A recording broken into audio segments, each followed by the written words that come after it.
Boa noite, dando início a mais uma live do Instituto Rock, aguardando as pessoas entrando. Rosana, doutora Rosana, boa noite. Então agora eu convido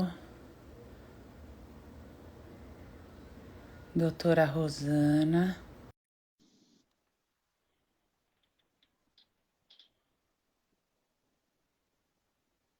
Convidando a doutora Rosana.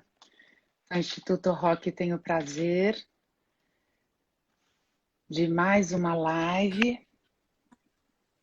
Olá, Cláudia. Olá, boa noite. Tudo Boa bem? noite. Tudo bem, e você? Tudo bem. Doutora Rosana, boa noite. Muito obrigada por estar aqui com a gente. Foi um prazer conhecê-la, vai ser um prazer conversar. As pessoas vão entrando e a gente vai conversando e voltando, se necessário, a algum ponto importante. A doutora Rosana Maria dos Reis é professora associada e livre-docente do Departamento de Ginecologia e Obstetrícia da Faculdade de Medicina de Ribeirão Preto, da Universidade de São Paulo. E a gente tem o prazer de receber e conversar com a doutora Rosana. Vou te chamar de Rosana, pode ser? Por favor, claro, à Tá bom. vontade. A gente segue com esse objetivo de trazer informação e levar as mulheres com síndrome de Rokitansky e familiares informação de ponta, e você vai guiar a gente nessa noite. Eu vou lembrar só que as perguntas podem ser enviadas durante a live. Eu vou tentar coletar todas e te repassar, e se algo não ficar Certo. pendente, a gente vai respondendo depois durante a semana pelo Instagram ou por e-mail, enfim. Também a gente grava normalmente o vídeo que fica em IGTV disponível para as pessoas. Tá? Perfeito. Rosana, boa noite. Te dou a palavra para você cumprimentar o pessoal que está entrando. Obrigado pelo convite, é um prazer estar aqui. Eu fiquei muito feliz com essa oportunidade para a gente conversar um pouco sobre essa doença, né? Aqui no Hospital das Clínicas de Ribeirão Preto, tem um serviço que atende as mulheres, né? As adolescentes principalmente, e mulheres também adultas, que apresentam esse tipo de malformação aí no seu desenvolvimento e acarreta alguns comprometimentos, né, que a gente procura resolvê-los, né, integrá-las aí plenamente para a sua vida, para ter uma boa qualidade de vida. Então, é um prazer estar aqui, a gente poder participar, e eu cumprimento vocês todos e espero poder colaborar de alguma maneira com alguma informação, né? Esse é o nosso intuito, né, Cláudia? Exatamente. Muito obrigada. A gente acho que podia começar a conversar algumas. A gente sempre tenta trazer informação. Eu acho que é importante começar do início e acumulando informação quem já sabe, e aí a gente vai entrando em maiores detalhes. Então, eu gosto de começar pelo diagnóstico e sintomas mais frequentes. Eu acho que é um começo bom para a gente Isso. iniciar. E aí eu queria te ouvir um pouco sobre a síndrome de Rokitansky, que a gente sabe que tem dois tipos, a tipo 1, que é a mais frequente, e a tipo 2, que tem acometimento sistêmico. Mas eu queria que você explicasse um pouco mais sobre a diferença dos dois tipos. Ok.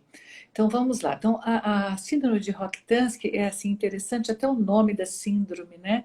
Porque ela foi descrita inicialmente por Rokitansky, depois por Kruster, Meyer e assim foi adquirindo Hauser, né? Por isso que às vezes a gente encontra um nome muito grande para essa síndrome, né? E nada mais é que uma malformação durante o desenvolvimento embrionário, né? Então os ductos de Miller eles são os responsáveis pelo desenvolvimento da genitália interna. O que é genitália interna? E são trompas, o útero e os 2/3 da vagina, né, que são ligados ao útero. Então, se existe alguma malformação no desenvolvimento embrionário, a gente pode não ter assim uma tonificação, assim um desenvolvimento completo desses ductos, né? Que a gente tem dois que se fundem, aí formam ficam as trompas e a parte fundida o útero e a vagina. E aí a paciente pode ter diferentes manifestações. Então, por exemplo, se o útero não é formado e nem a vagina, ela não vai ter ciclos menstruais, e ela não vai ter, então, a canalização, aquela vagina tonificada, né? Ela pode ter apenas uma porção muito pequena, às vezes meio centímetro, 1 centímetro, 2 no máximo, né? E isso pode impactar, assim, enquanto a gente não institui um tratamento, na qualidade de vida dela, para ela ter atividade sexual, né? Então, é isso, a síndrome, ela é uma malformação no desenvolvimento embrionário e que, assim, vai repercutir na falta do útero, na falta da vagina, né? O útero, ele serve para a gente menstruar todo mês, mas acho que Deus, quando fez a mulher, né? Ele fez o útero para que ela pudesse, assim, gestar, né? Desenvolver um embrião, um feto, dar à luz. Então, se ela não tem o útero, ela não vai ter os ciclos menstruais regulares, ela não vai ter condições de engravidar. E se ela não tem a vagina, isso pode dificultar uma vagina muito curta ou ato sexual. Então, quando isso é diagnosticado, mais frequentemente isso é diagnosticado nessa época da adolescência, né? Quando as meninas têm o desenvolvimento dos caracteres sexuais normalmente, então, com 10 anos, elas começam a desenvolver, em média, né, as mamas, alguns meses depois a pilificação, aquela distribuição de gordura tipicamente da menina, né? É, na raiz das coxas, na região glútea, e aí ela não menstrua. Então, às vezes, elas procuram o consultório porque elas estão, geralmente, a menstruação, em média, acontece aos 12 anos de idade, né? Pode variar um pouquinho. Mas aí as meninas, por exemplo, assim, até uma definição clássica, né, de ausência de menstruação para a gente investigar, é quando ela tem mamas, pelos, e aí chegou aos 15 anos de idade e ela ainda não menstruou. Pronto. Então, aí a gente precisa investigar. Algumas crianças, né, são diagnosticadas aí já no berçário, quando o pediatra vai fazer um diagnóstico e vai olhar, mas às vezes é muito difícil, porque ela pode ter pela parte distal da vagina, ela tem uma outra origem embriológica, né? Então, às vezes, ela tem ali um ímen, um introito parecido com um ímen, né?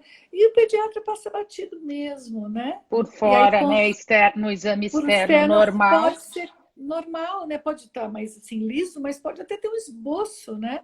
E passa batido. Então é na época do período da adolescência que ela teria que menstruar, que ela percebe que a mãe menstruou com 12, ela não, as amigas todas menstruaram, ela não.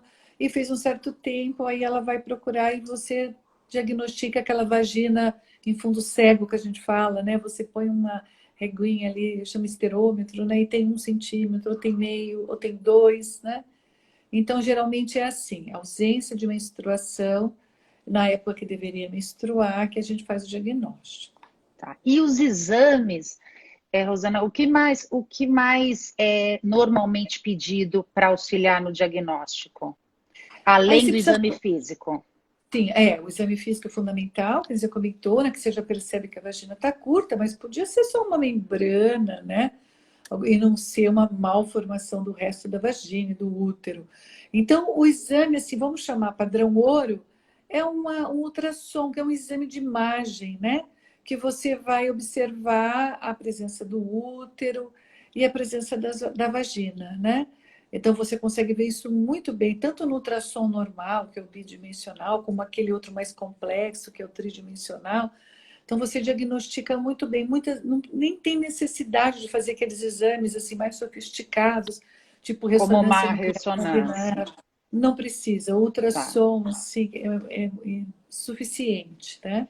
Mas também é importante o diagnóstico da síndrome tipo 2, né? Que tem o acometimento de rim, de Isso coração. você me perguntou, eu não falei Eu isso. estou Qual que é a voltando diferença para ela. Isso. do tipo 1 e do tipo 2? O tipo 1 é a mais simples, né? É a clássica.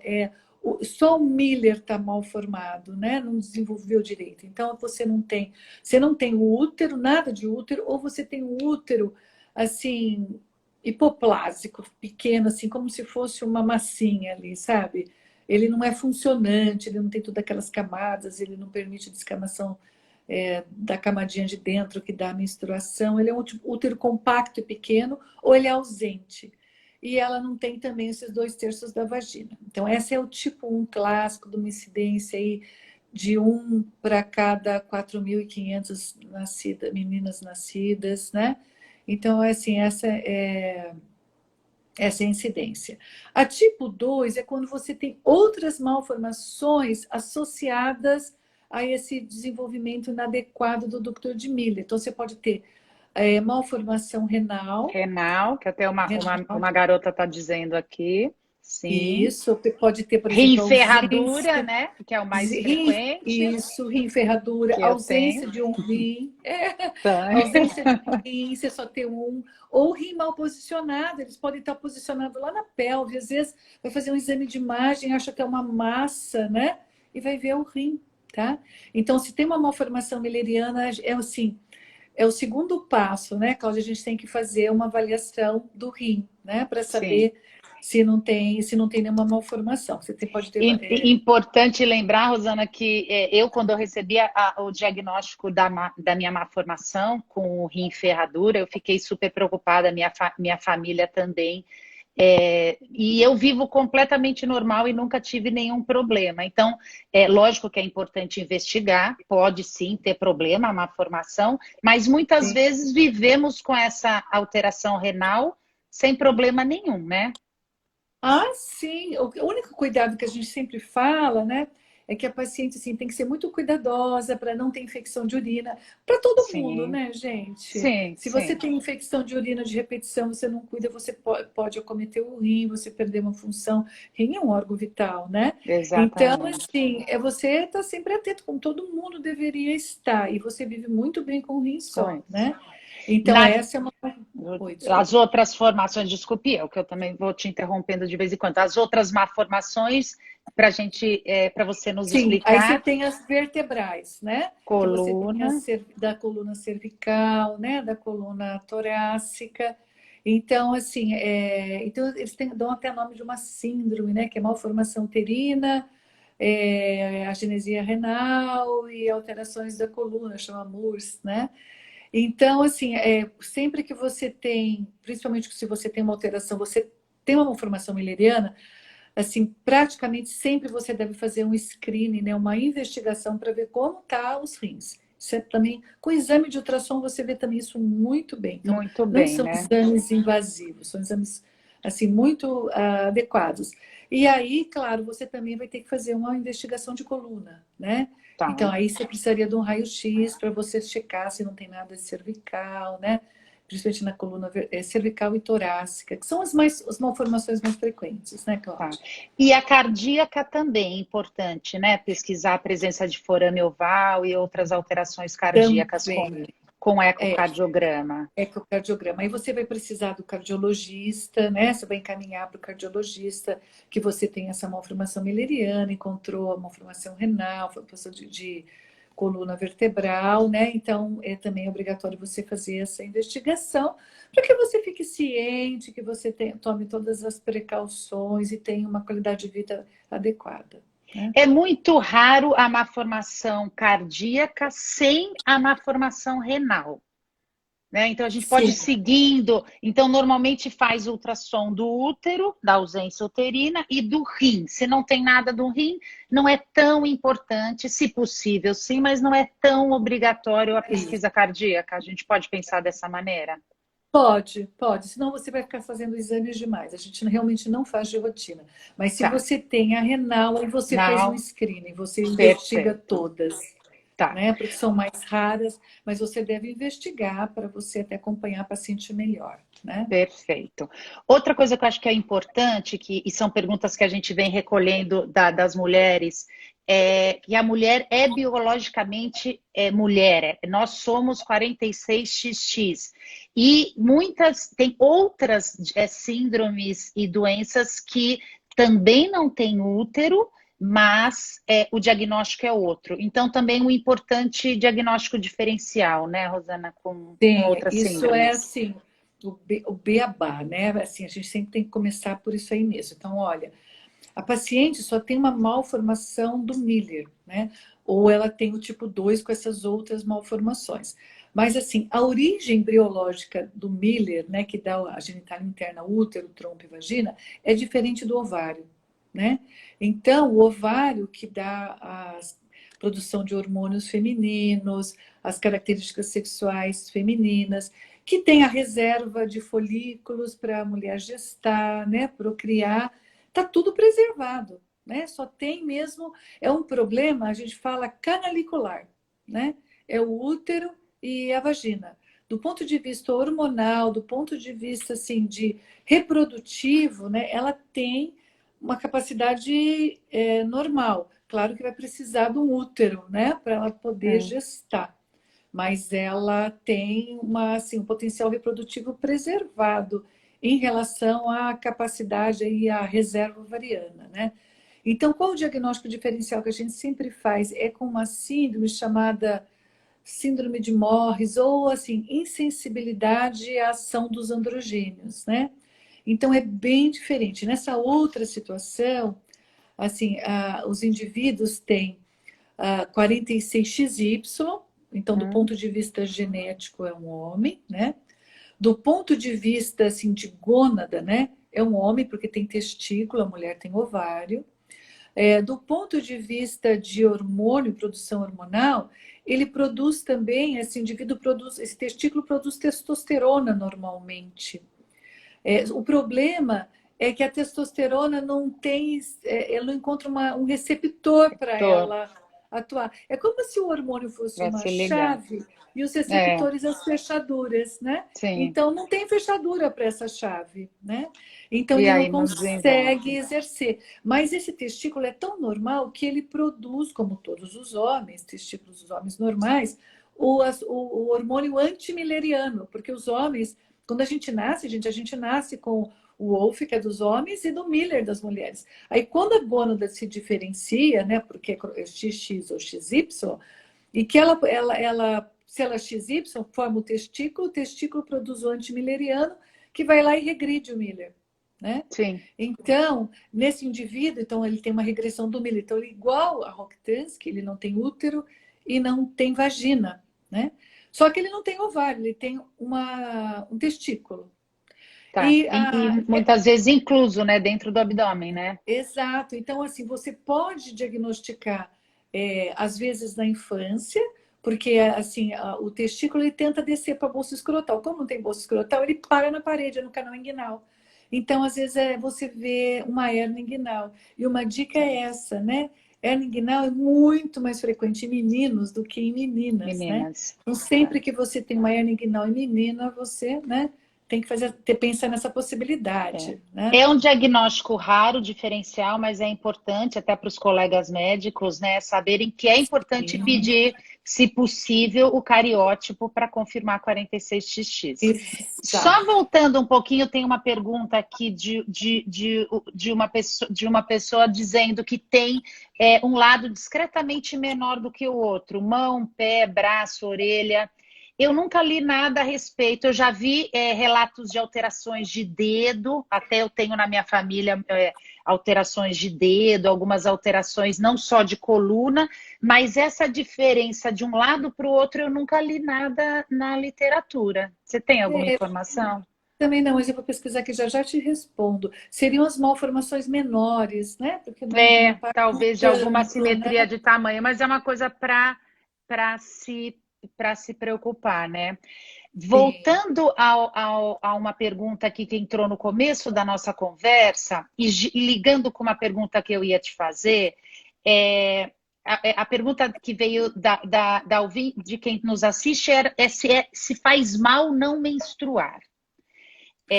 E o que eu te perguntaria para unir junto isso é que muitas meninas, mesmo sabendo que não tem útero, têm cólica e dor abdominal. Então, como a gente pode explicar isso para elas? Então tá. Apesar de não ter o útero, né? Ó, então deixa eu só te falar uma coisa que eu gosto muito de falar para os meus alunos, para o diagnóstico diferencial ainda, né, em relação aquela síndrome que é 46XY, né? Que é insensibilidade androgênica, é Rokitansky. É que, assim, tem uma dica para a gente já pensar na possibilidade do Rokitansky ou excluí-lo. Se a paciente tem uma insensibilidade à ação dos androgênios, ela não pode ter pelos. Então, se você avalia uma menina que chega com 14 anos, 15 anos, né, que reclama que ainda não menstruou, e que você faz um exame de imagem e vê que ela não tem útero, se ela não tiver pilificação nenhuma, aí é obrigatório você fazer esse diagnóstico diferencial. Se ela tem uma... Pensando em Morris, né? Em Morris. Se ela tem pilificação normal, pode esquecer. Tá? Se ela tiver Veio outro comentário aqui. Lembre que a síndrome de Morris é como uma menina por fora. Sim, apesar de ter o cariótipo masculino. Sim, mas essa característica super importante de não ter pelos, né? Pelo, exato. É uma menina, porque assim, os androgênios produzidos por esse testículo, eles se convertem na periferia em tecido muscular e tecido gorduroso em estrogênio. Então, desenvolve mama, distribuição de gordura tipicamente feminina. A genitália externa, gente, ela só se diferencia em masculino se tiver testosterona, né? Certo. Eu costumo brincar que o homem, ele precisa ser proativo, né?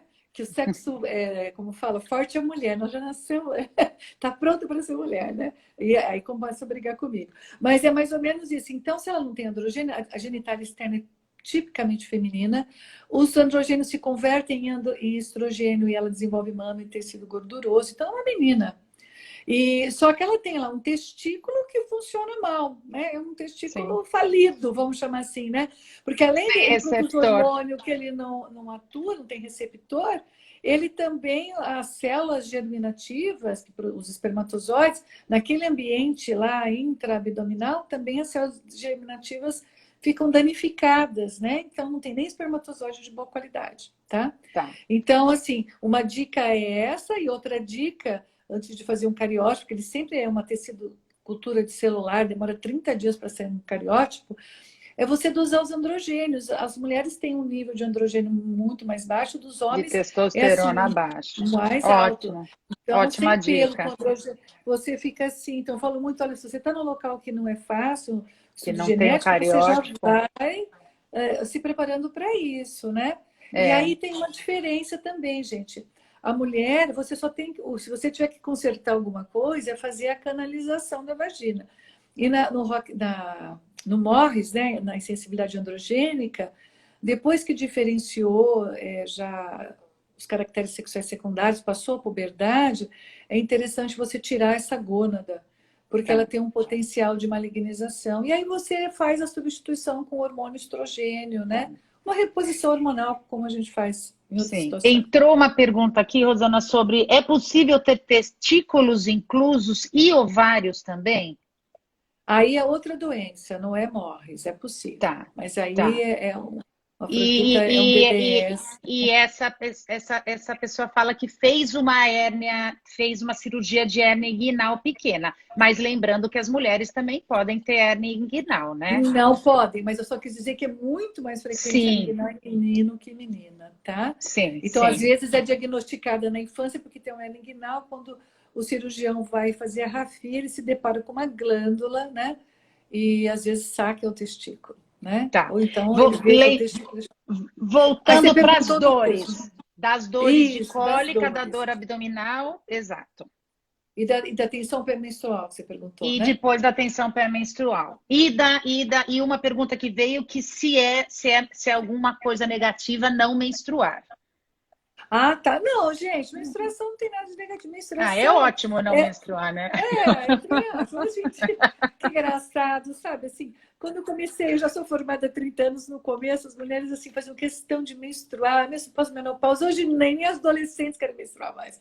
Então, assim, a menstruação é a descamação do endométrio, é uma alteração só de um preparo de um ciclo para o outro. Ela é um resultado de uma preparação. Se não prepara, não sangra. Exatamente. Então, assim, traz problema nenhum, não vai subir sangue para a cabeça, nada disso. Nada Então, disso. assim, às vezes sangrar demais até é ruim, porque você Que fica escolhia, né? anêmica. Pra vocês terem ideia, a causa mais comum de anemia na vida reprodutiva é menstruar demais, né? Então, não tem nenhum problema, Aí tá? tem aquela dorzinha que eu já vou contar, que Tá. eu também tenho, que é de ovular, como a gente tem ovário normal, né?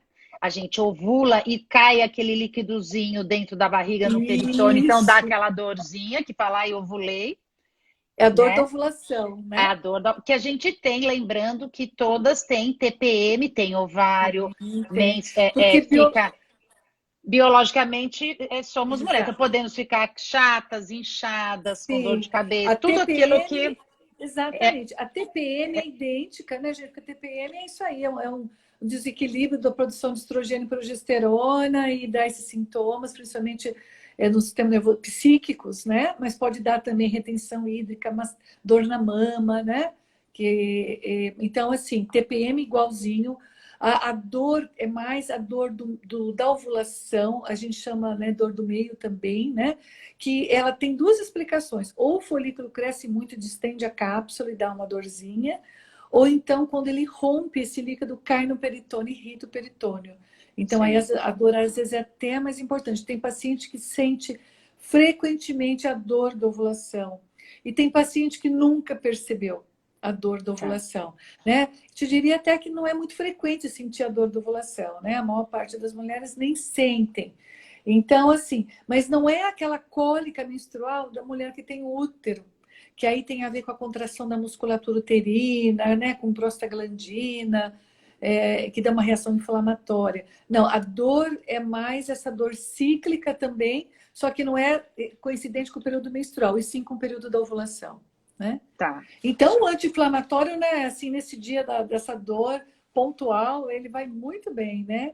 Ele resolve, mas às vezes se cai líquido no abdômen, dá um pouco de distensão, mas acaba isso se Tá. resolvendo sozinho, né? Então, lembramos que essa dor é normal, né, da ovulação e pode acontecer em qualquer mulher que os ovários funcionam, como na mulher com a síndrome de Rokitansky. Outras dores Exatamente. mais raras, né, Rosana, quando existe às vezes a presença de um útero muito rudimentar, que tem um tecido que pode formar um pouquinho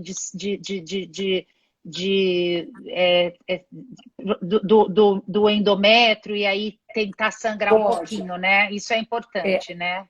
Quando o útero é funcionante, aí até um pouco assim, é uma complicaçãozinha a mais. Porque se o útero é funcionante, quer dizer, toda vez que a mulher ovula tem aquela variação de hormônio, ele vai descamar, e se ele não tem como extravasar, sair pela vagina, o que vai acontecer? Ele vai voltar pelas trompas, né? E ele vai cair no abdômen.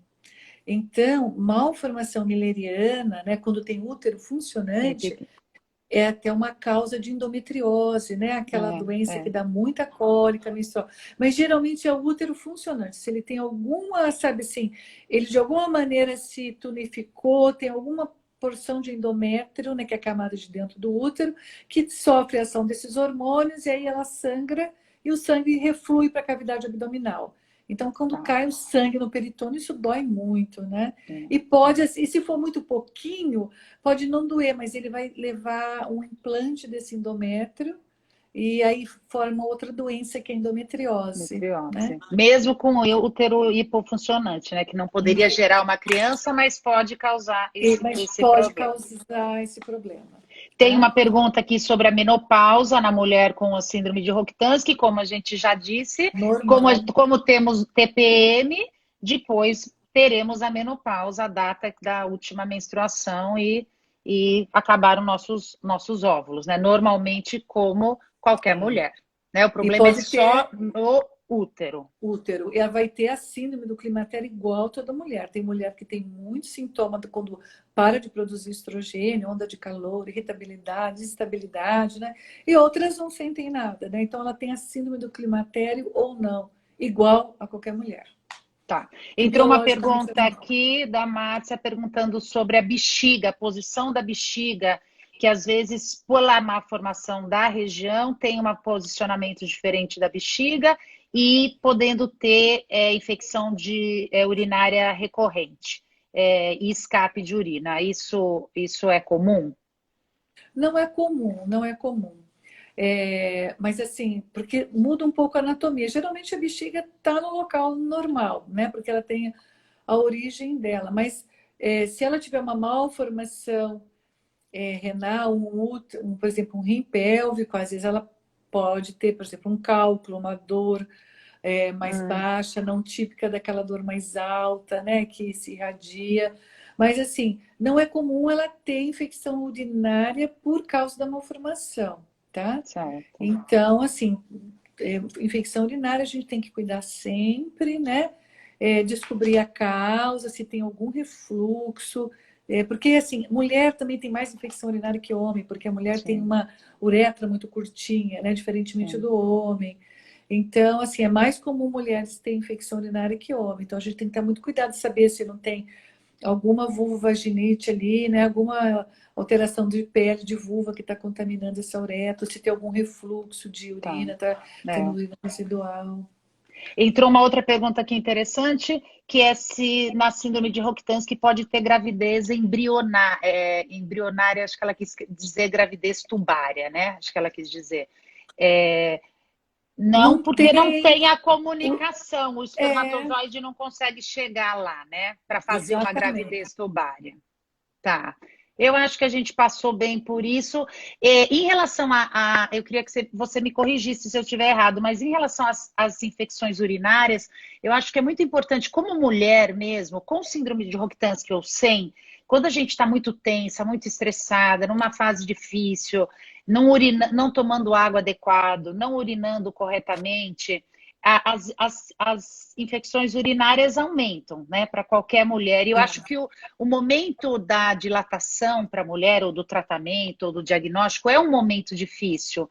E eu, por exemplo, tive mais infecções urinárias naquela fase lá dos 20 anos, dos 25, porque eu acho que era um momento muito tumultuado da minha vida. Agora que eu tenho Sim, uma vida mais calma, mais equilibrada, que eu tomo água, tá sempre aqui minha aguinha, vou no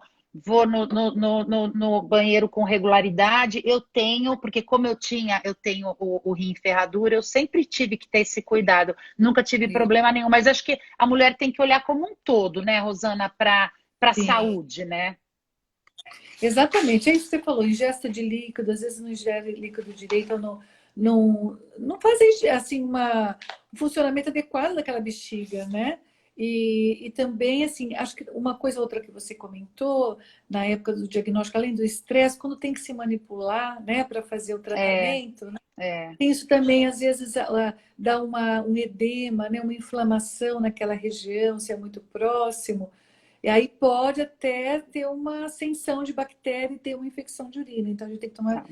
esse cuidado mesmo. Tá. Eu vou passar para tratamento, para a gente já ocupamos aqui meia hora, temos mais meia. Tem uma pergunta sobre prolapso de vagina, mas eu acho que a gente pode deixar isso um pouquinho mais para frente. Em relação ao tratamento, depois eu vou chegar até dilatação versus cirurgia, mas para começar, eu queria te perguntar: tem um momento ideal para começar a tratar? Olha, o ideal é quando a paciente assim, manifesta desejo de ter relação sexual. Né? Então, assim, não necessariamente se ela já tem um parceiro, se ela já pensa nisso, ela está assim, isso está eminente, né? Aí sim, porque assim, muitas das vezes eu me lembro no início da nossa formação do nosso ambulatório que as mães, quando detectavam esse problema nas filhas, ficavam tão estressadas e elas achavam que fazer uma neovagina ia resolver o problema, sabe? Então, às vezes a menina ainda era muito infantilizada, não estava preocupada com isso, então não tem aquela adesão, né, ao tratamento fisioterápico adequadamente. Então, o ideal assim, é quando a menina manifesta desejo. Olha, eu gostaria de ter uma vida sexual, então, já que eu tenho esse problema, eu queria resolver antes de estar Chegou a pronta para esse hora. momento. Tá. Esse é o ideal. Isso é E ideal. aí, indo para o tratamento, a gente sabe que o Brasil tem um viés cirúrgico, né? No Brasil, não só em relação ao Roctansky, em relação a tudo, a gente leva muito para a cirurgia e às vezes deixa tratamentos não cirúrgicos que muitas vezes são melhores, até pensando em outras doenças. Em relação à síndrome de Roctansky, já está bem definido, né, Rosana, que o ideal, a primeira opção é a dilatação, tentar a dilatação, Sim. se não conseguir aí ir para a cirurgia. Eu queria que você contasse um pouco da tua experiência em relação à dilatação e depois a cirurgia na USP Ribeirão Preto. Você que conduz isso na USP Ribeirão Preto. Perfeito. Como você mesmo comentou, né, a técnica com dilatação, ela é a primeira linha de tratamento. Primeiro porque ela é muito resolutiva e de baixíssima morbidade, né? Então, isso foi descrito, olha, em 1938 por Frank, né? Acho que ele foi assim, um cara célebre. E quando a gente avalia a descrição que ele fez para a gente fazer a dilatação, hoje a gente já facilitou bastante, tá, Cláudia? Então, assim, eu estava até lendo esses dias, eles diziam assim que você precisava fazer meia hora a uma hora de exercício, né, todos os dias. E o que a gente observa não é isso. Então, qual que é a nossa experiência, né? A gente utiliza dilatadores. A princípio, a gente usou por muito tempo dilatadores que a nossa oficina de precisão fazia, com um material tipo PVC, com diferentes calibres, né? E a gente sempre inicia com um calibre menor e depois vamos dando um calibre com um diâmetro maior. E a gente faz assim, uma vez ao dia o exercício e a gente utiliza a seguinte técnica, tudo com 5. Então, assim, 5 segundos ela faz um movimento de apreensão, né, de introdução do dilatador. A gente ensina para ela qual que é a região, mostra com o espelho, olha, é aqui que você tem que fazer O esse ângulo, né, Rosana? exercício, uma angulação de 45 graus. Então, em relação ao pubis, a gente mostra com o espelho, ela aprende, fala, isso aqui não morde, pega o molde, né? O exercício é assim. Então, a gente quebra esse tabu, ela aprende isso primeiro. Então, assim, as fisioterapeutas recentemente já nos ensinaram a seguinte técnica: você coloca, ela pressiona o máximo que ela conseguir até ela ter uma sensação que está incomodando, que está doendo, aí ela para, né? E ela vai fazer esse exercício assim, ela pressionou, ela conta até 5 segundos, 1, 2, 3, 4, 5, retira 5 segundos, introduz de novo 5, ela vai contando, e ela faz isso pelo menos 15 vezes, tá? Certo. Todos os dias. E a gente observa que com 30 dias que a gente habitualmente marca um retorno para ela, em 4 semanas, você já tem assim uma profundidade de 6 centímetros em média, né? Impressionante como isso fica bem. Geralmente, se ela já tem um parceiro, sabe, se já tem alguém na jogada, a gente já libera a relação sexual, porque ele vai ajudar também na Dá, relação sexual certo. com a fisioterapia. Se às vezes ela não tem, a gente mantém ainda mais um mês aí, né? E já libera ela para fazer os exercícios. Aí, assim, o exercício, enquanto ela não estiver tendo relação sexual, é interessante que ela faça isso depois que ela já conseguiu uma profundidade de vagina que está boa para aquele biotipo dela, né? Ela deve fazer exercício 2 a 3 vezes por semana, assim, habitualmente, né? Senão ela pode perder Pode essa diminuir um pouquinho. tonificação, né? Pode Certo. regredir. Se ela tiver uma atividade sexual aí de 2, 3 vezes por semana, ela não precisa. Aí eu costumo brincar assim, ó, brigou com o namorado, o marido, ou então ele está viajando, né? Você viaja, leva o molde, né? Sim, E assim, sim. a gente faz esses Mantenha a moldes, prática, mantenha a mantém a atividade, prática. atividade É. Aí física.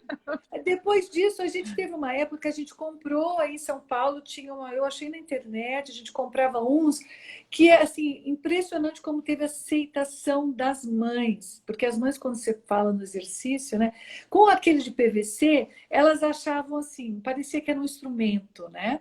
E não tinha tanto problema. Só que o de PVC ele vai ficando escuro e tal. Aí eu comecei a comprar uns pela internet de silicone. E eles eram coloridos, eu levava lá e falava assim, tinha 4, 5 cores, qual cor você quer? E aquilo era lúdico, impressionante como as mães também gostavam daquilo. Tinha um local para você segurar, para fazer exercício. E aí depois, aí tem uns dilatadores, outros lá que a gente compra agora, que tem diferentes calibres, já uma caixinha, né? Então a gente usa bastante o que tem aí para variar, né?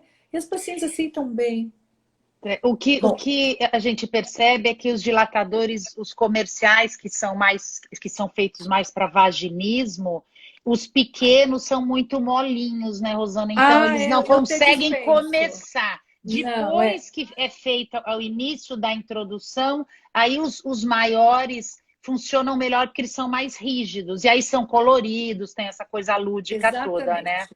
É, a gente até assim pede para dispensar o pequenininho, sabe? É, E né? às vezes a gente não conversa nem do segundo, a gente vai começar pelo terceiro, dependendo do biotipo da menina, Tá. tá? Mas o Veio uma primeiro é muito pergunta molinho. aqui, porque às vezes a gente fala meio como médico, mas o que é vagina em fundo de saco? Então, é fundo cego, né? Então, começa a dilatação e o fundo é realmente cego, né? Não tem Sim, comunicação com a parte onde está o ovário e tudo mais. Ele é uma camada fechada muscular, né? Você consegue explicar melhor exatamente. isso? É isso Eu mesmo. acho. Ele é assim, forma-se uma tonificação, como se fosse uma vagina, só que a vagina termina num todo, né? E faz um torno ali, porque ela não tem o útero, o colo do útero, como quem teve o desenvolvimento normal, né? Então ele Exatamente. termina.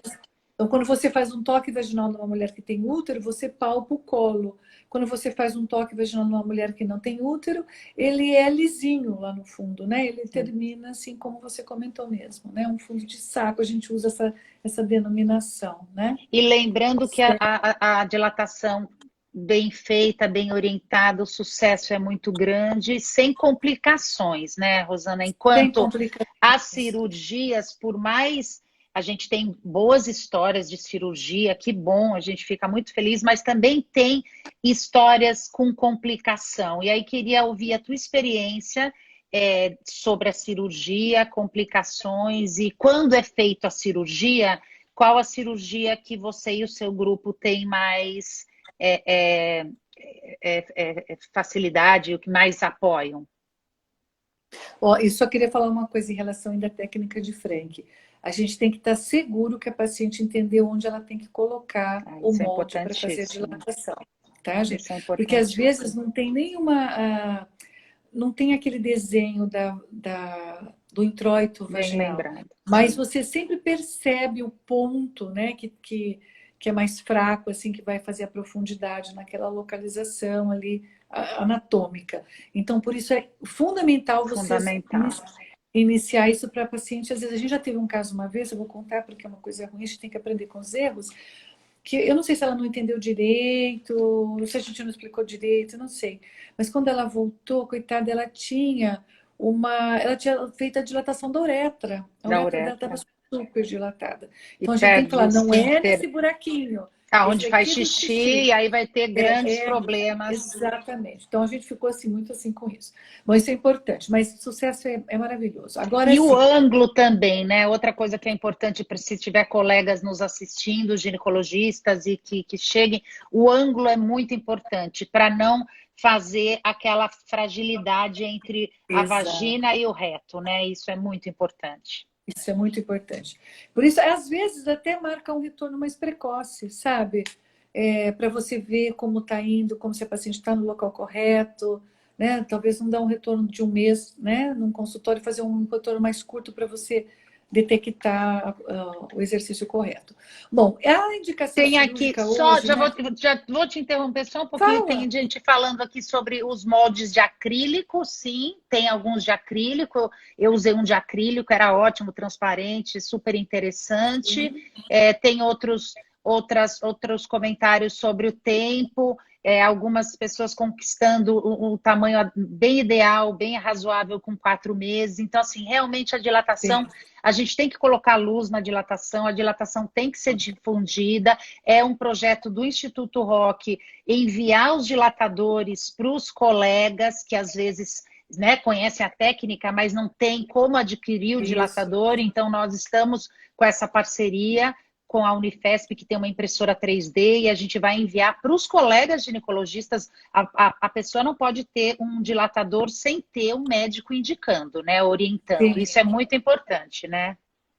sim, isso é importantíssimo. Isso é muito bom você ter comentado sobre isso.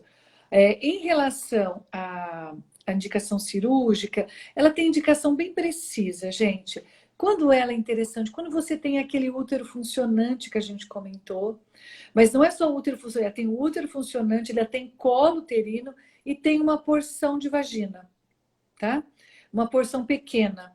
Então, não ficou faltando, na realidade, só parte da vagina. Nessa situação, você tem condição de comunicar aquele pedacinho de vagina que está bem próximo ao útero com o meio externo. Aí vale a pena uma indicação cirúrgica, porque você pode preservar o útero dessa paciente.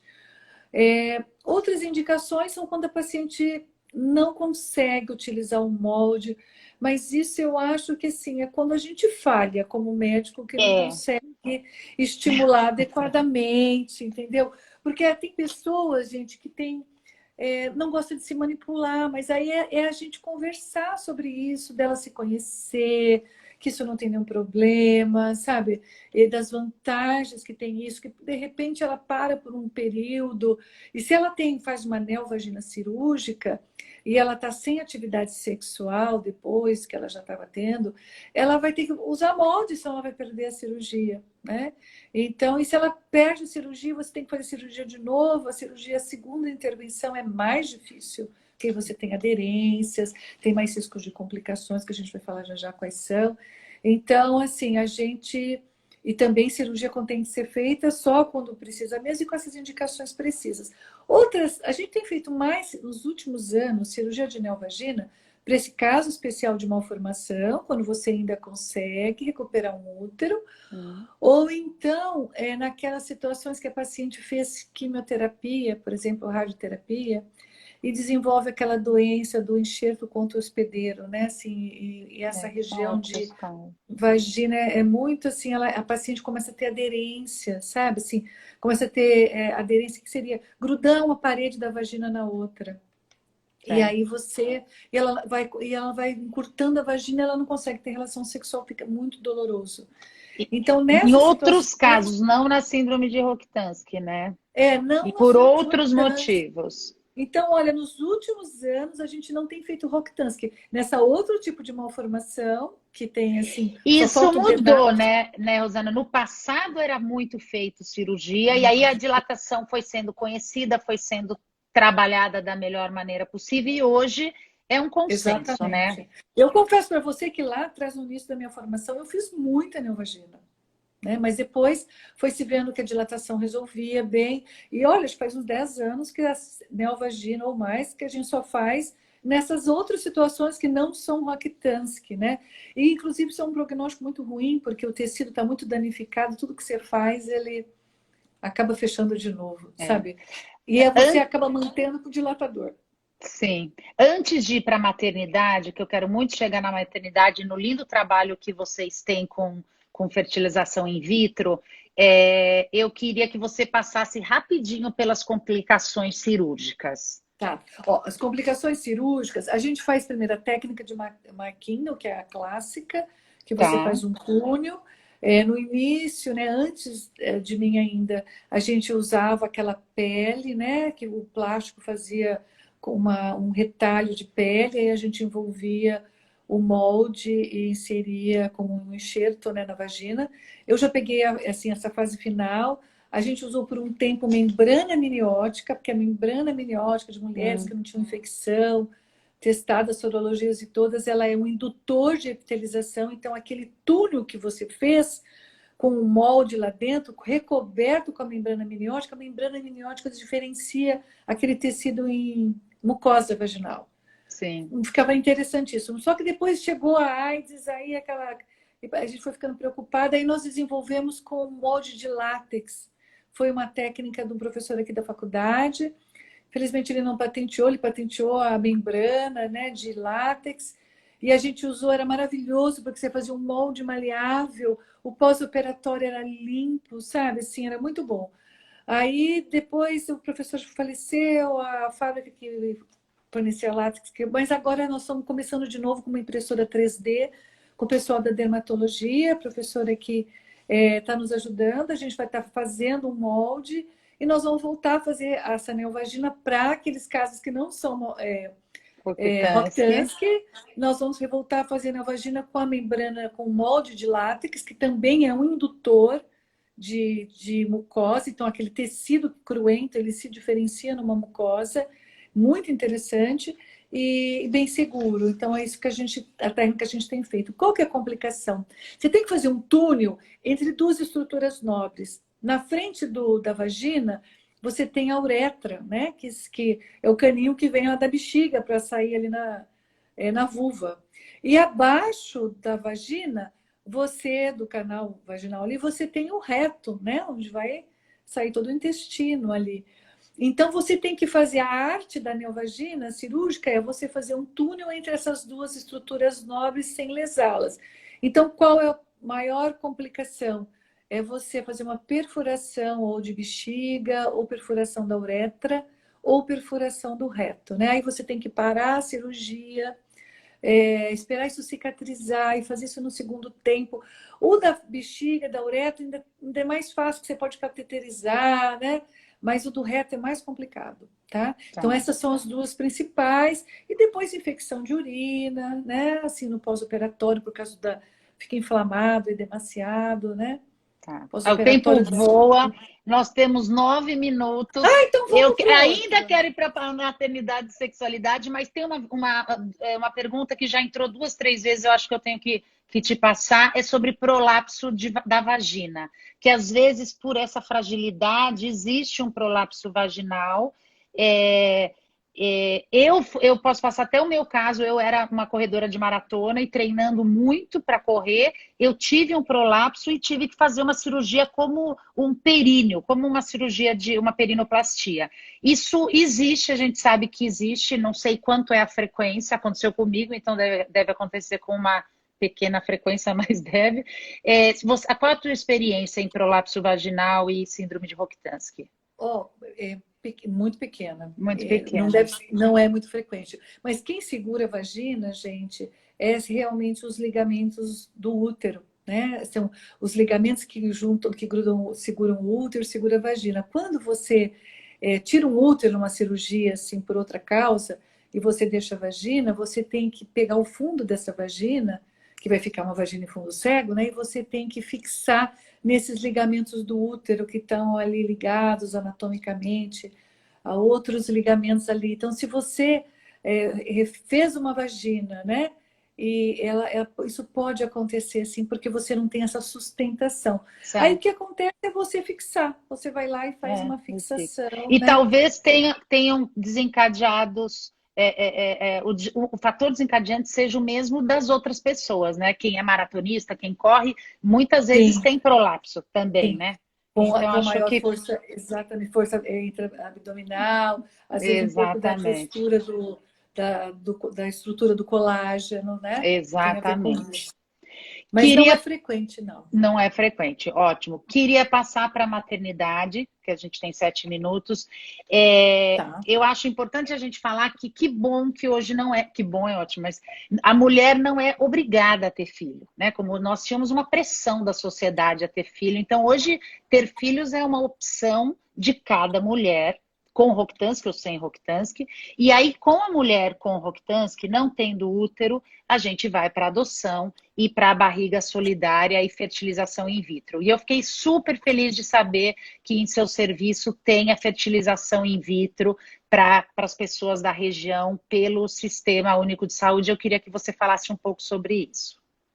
Então, isso é uma oportunidade ótima para as pacientes, né? Então, ela tem o que é mais sagrado, que são os folículos, né? Ela tem uma boa reserva ovariana. Então, se ela quiser gestar assim com os seus ovos, é possível. Então, o que você faz é uma indução da ovulação, você aspira os óvulos, como você faz uma mulher ou outra, a mesma técnica, né? Você aspira os óvulos, se não for possível, via vaginal. Se você não fez essa neovagina, você pode fazer via abdominal, não tem problema algum. Você aspira com ultrassom, guiada pelo ultrassom, com uma agulha. Você aspira os óvulos, pega o sêmen do marido, o espermatozoide, faz um embrião, aí você precisa de uma barriga solidária, que nem você falou, um útero de substituição. Na última resolução aí do Conselho Federal de Medicina, até teve uma melhoria em relação ao útero de substituição. Quem pode doar o útero é a mulher até o parente de quarto grau, então pode ser até prima, antes isso era mais restrito. E se você não tem nenhum parente, nenhuma mulher que possa fazer isso, você pode buscar alguma pessoa que queira te ajudar, mas aí a gente precisa fazer um relato, assim, pedir registrar isso, um consentimento do Conselho Regional de Medicina, pode ser em São Paulo, pode ser aqui em Ribeirão Preto, pode ser em Campinas, sabe, do regional, para ficar claro que aquela barriga, aquela pessoa que vai gestar, que é o útero solidário, que não tem nenhum parentesco com essa pessoa, que tem a mãe biológica, vamos chamar assim, que existe, esse fato existe, aquela gravidez é dela, sabe, é da mãe biológica. Então, que porventura, já teve novela aí, gente, na Rede Globo, que a menina sumiu e falou, não, a filha é meu, porque pela lei, filha é de quem dá luz, né? Sim. Então, assim, e aí se você já tem esse contrato, esse acerto prévio, já viu que a família, que a pessoa está adequada, que está todo mundo, do ponto de vista psicológico, bem trabalhado, que não tem nenhum problema de saúde envolvido nisso, né? Nenhum risco, a não ser o risco inerente de uma gestação, né? Você, depois que pegou a criança, já registra e está tudo bem. Então, a gente tem esse serviço, aqui é um serviço público, né, que a gente atende o estado de São Paulo, mas assim, mais a região da nossa de Ribeirão Preto, né? De Ribeirão Preto, né, que é a nossa DIR aqui pelo estado, e que a gente faz esses tratamentos, as pacientes ou tem parente ou traz uma pessoa, e a gente faz o tratamento. A gente já teve várias experiências, é assim, muito bacana. Tá. Eu ia te explorar um pouquinho em relação a transplante de útero, porque o primeiro transplante de útero foi com doadora falecida no Brasil, foi no Brasil com doadora falecida, mas pelo nosso tempo, a gente vai ter o doutor Dani, que é da instituição irmã do HCFM USP aqui de São Paulo, o mês que vem, para uma conversa sobre isso. Então, se você tiver alguma coisa super especial de transplante de útero, eu quero te ouvir, senão eu vou para sexualidade para a gente falar 2 minutinhos. Não, vamos para a sexualidade, deixamos então, você vai ter um convidado. Deixamos, né? O transplante de útero para o doutor Dani o mês que vem.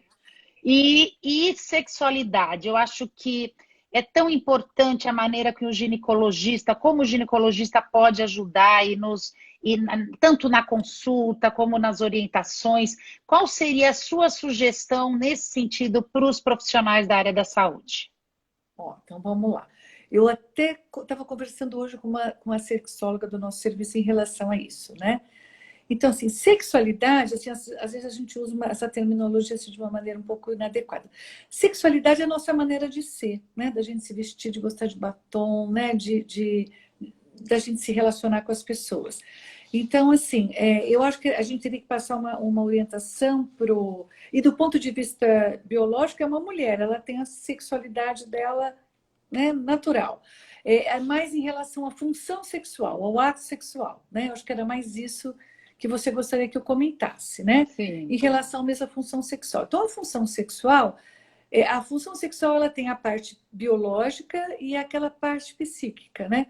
A biológica ela é completamente normal, né?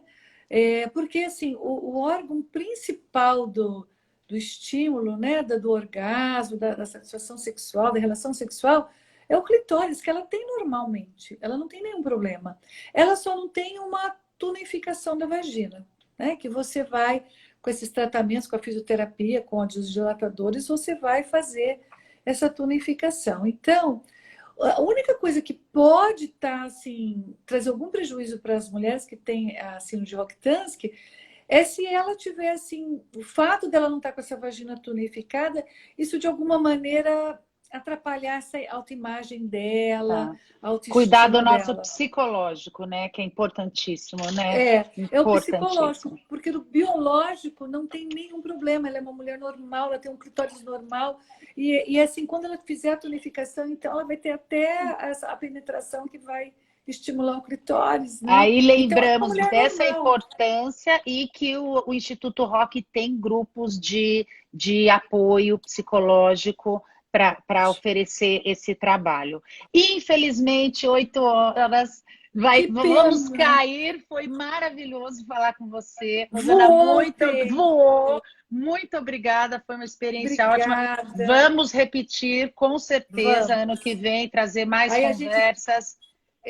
a gente aprofunda outros assuntos. Queria Exato. parabenizar você e todos os seguidores aí. Coisa Muito bárbara. obrigada. Bárbara, Muito obrigada. esse Parabéns pelo seu trabalho maravilhoso. Ribeirão Preto e região, por favor, procurem doutora Rosana, que é um atendimento de excelência, não, realmente, e sabe muito. É uma das pessoas que mais sabem no Brasil de Rokitansky, junto com Cláudia Tacano aqui da Unifesp.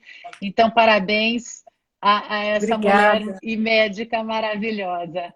Muito Obrigada, obrigada, querida. Rosana. Foi um prazer e a gente se vê em breve. Ok, estou à disposição. Um abraço para Um todos. grande beijo para você. Tchau, tchau. Obrigada a Obrigada, todo mundo que tchau. esteve com a gente. Obrigada, Rosana. E seguimos trazendo informação para mulheres e familiares com síndrome de Rokitansky.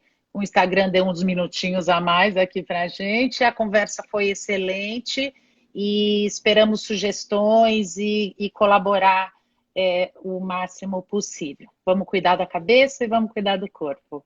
Sim, de tudo isso. É Então tudo. tá bom. É Obrigada. tudo. Um beijo. Boa Outro. noite. Tchau, Boa tchau. noite. Boa noite a todos.